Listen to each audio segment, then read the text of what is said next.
What's up, my bearded bros? Bearded Maniac here with the second video, or first, depending on what order I uploaded them in, so I apologize. This is the 5 players that I believe might get traded tonight.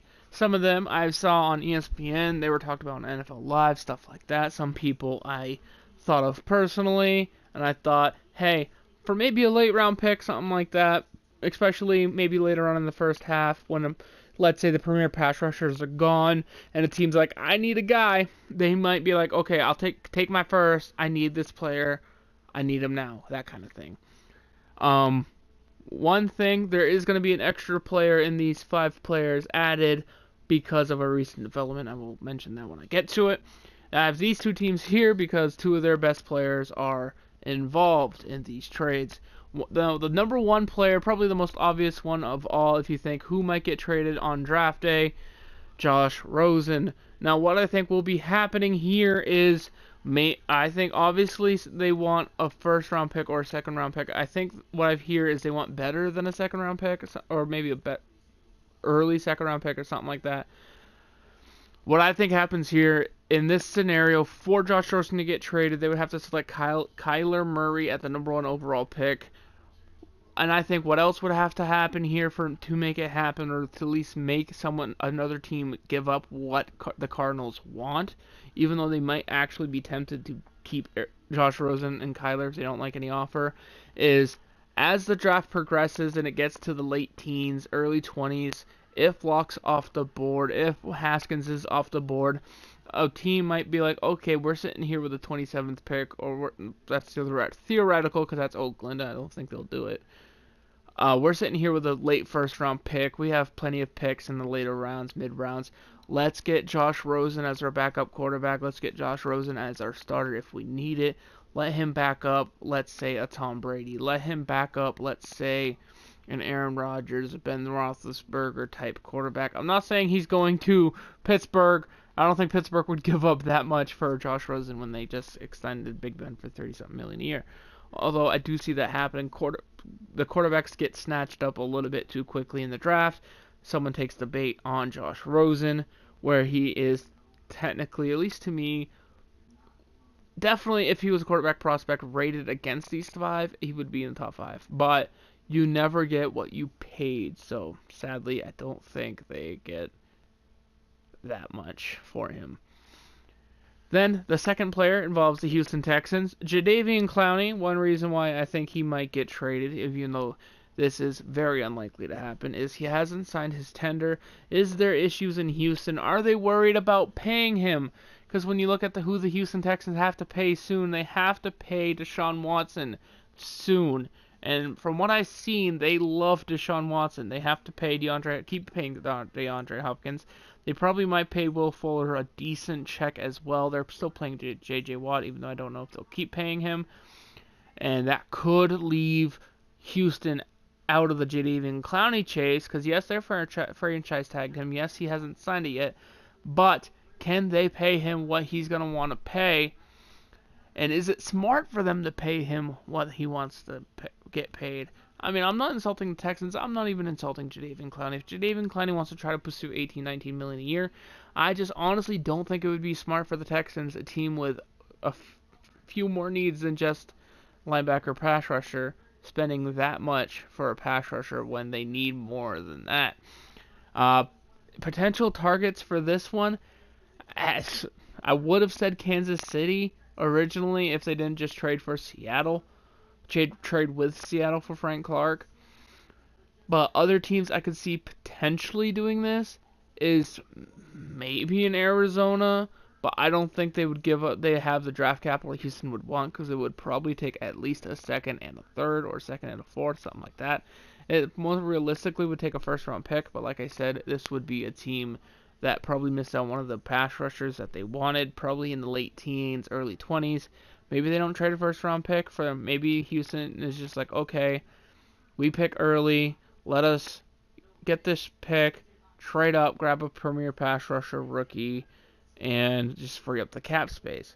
Although Clowney, I wouldn't really want to move from him. He has had health concerns, so I think it would be a good move for both parties, because Clowney getting the contract he wants in a fresh start could be very beneficial for him. The third player is from the Jacksonville Jaguars, Telvin Smith. The Jaguars are running into the or will be running into the issue very shortly of paying all their amazing young players. Do I think they should? No, and yes. Yes, the players have very much earned getting paid. I don't think the Jaguars can afford it, and I honestly don't think it's a smart idea to pay every single one. So it's going to leave a couple of odd men out. And where Telvin Smith is a very, very good player, it also makes him a very, very attractive trade partner. And the beneficial thing about being the Jaguars, if you have a very attractive trade piece potentially right there, is you could get a decent price back, get a nice young player.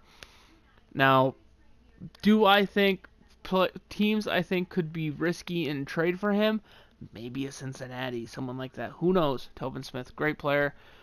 This is another trade, another player where I think it could seriously benefit both parties. I think Telvin Smith could fit in many systems, and the Jaguars getting the younger player, shedding some weight on that salary cap, or potential weight, I should say, would be good as well. And then you have the 49ers with two players, one that I thought that has demanded a trade and has rescinded all possible offers that he will accept. And one that they just announced on Twitter is that the 49ers are shopping Solomon Thomas, the third overall pick in the 2017 draft. So just 2 years later, they are shopping him out of the building, Solomon Thomas. This is Robbie Gould as well, the kicker. Now, the compensation you'd probably get for Gould is probably a 6th or 7th round pick, something like that. And the thing here is where he would get paid on the high end, but he is one of the better kickers in the league, or at least he was last year. And yes, I am aware that sometimes kickers who were good one year aren't necessarily that good last year. Example, Chris Boswell kind of struggled before he got injured last year. Now, I do like this though, because it gives there's a lot of teams, like let's say I shouldn't say San Diego, Los Angeles Chargers, that have struggled with kickers in recent memory. So there are teams that could use a kicker. Maybe they're happy with how their draft is shaping up already, so they trade for Gould, where he is a good player. And it gives the 49ers a chance to get a late round pick, maybe draft a kicker themselves to replace him. Don't have to worry about the franchise tag anymore. And with Solomon Thomas, this is also a very attractive option. Personally, an ideal fit I see for me, even though I don't see it happening, is New England trading their 50-something overall pick to the 49ers for Solomon Thomas, where he was the 3rd overall pick in 2017. I believe that gives you 2 to 3 more years of control over him. Then again, that 5th-year option would be decently expensive. I think he is a very attractive player. If, let's say, he hasn't produced that well in San Francisco, still, someone else could be like, I can fix him. And there's no one better in my mind at that than maybe New England. I would like to also possibly see him at the Pittsburgh Steelers. I just don't see the Pittsburgh Steelers giving up a 2nd-round pick for a Solomon Thomas type player. And the last player I have, the actual 5th player, because Solomon Thomas was the bonus player, is Vic Beasley of the Atlanta Falcons. They have some cap room to move around. They got Matt Ryan, they got Julio Jones. They're trying to work out an extension for Grady Jarrett, I believe, who they try to franchise tag. And one casualty would be Vic Beasley, who has been a solid player, hasn't produced like many would thought at his continual growth that some have projected, but I think he's a very attractive trade option. I think he would nab probably a 3rd or 4th round pick. Would it be in the 1st round?